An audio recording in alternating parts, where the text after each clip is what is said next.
আমাদের রেজাল্ট প্রকাশিত হয়েছে। এখানে আমি আশানুরূপ অনেক ভালো রেজাল্ট করেছি। জিপিএ 5 এসেছে। এর পিছনে অবদান ছিল মূলত আমার পরিবার, আমাদের শিক্ষক। ওনারা আমাদেরকে বলেছেন যে তোমরা তোমাদের যথাসাধ্য চেষ্টা করো, যতটুকু পারো ততটুকুই করবে।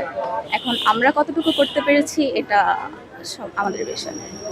আচ্ছা, আগের যে শিক্ষা ব্যবস্থার হার ছিল বর্তমানে এখন যেই পার্সেন্টটা আমরা দেখতে পেলাম, আগের তুলনায় বর্তমানে কি ব্যবধান কি মনে হচ্ছে? আগের তুলনায় কি ভালো?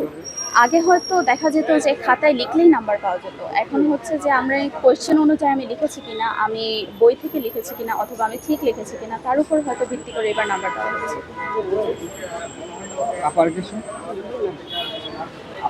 পরীক্ষা আলহামদুলিল্লাহ ভালো হয়েছে। যখন পরীক্ষা দিচ্ছিলাম তখন হয়তো মনে হচ্ছিল যে A+ পাবো, A+ পাবো, আমি ভালো লিখেছি, আমার এতটুকু ভরসা আছে নিজের উপর।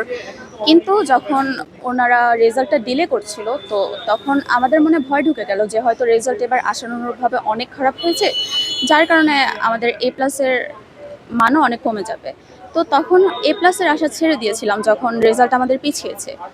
তবে এখন আলহামদুলিল্লাহ অনেক ভালো হয়েছে। আমি সবার প্রতি অনেক কৃতজ্ঞ। ওরা যদি আমাদের এত সাপোর্ট না করতো হয়তো আমি এতটুকু আসতে পারতাম না। এতটুকুই বলবো। শিক্ষকদেরও অনেক অবদান রয়েছে এখানে। বাবা মার সাথে এসেছি, তবে আম্মু একটু অসুস্থ হয়ে পড়েছেন, তো যার কারণে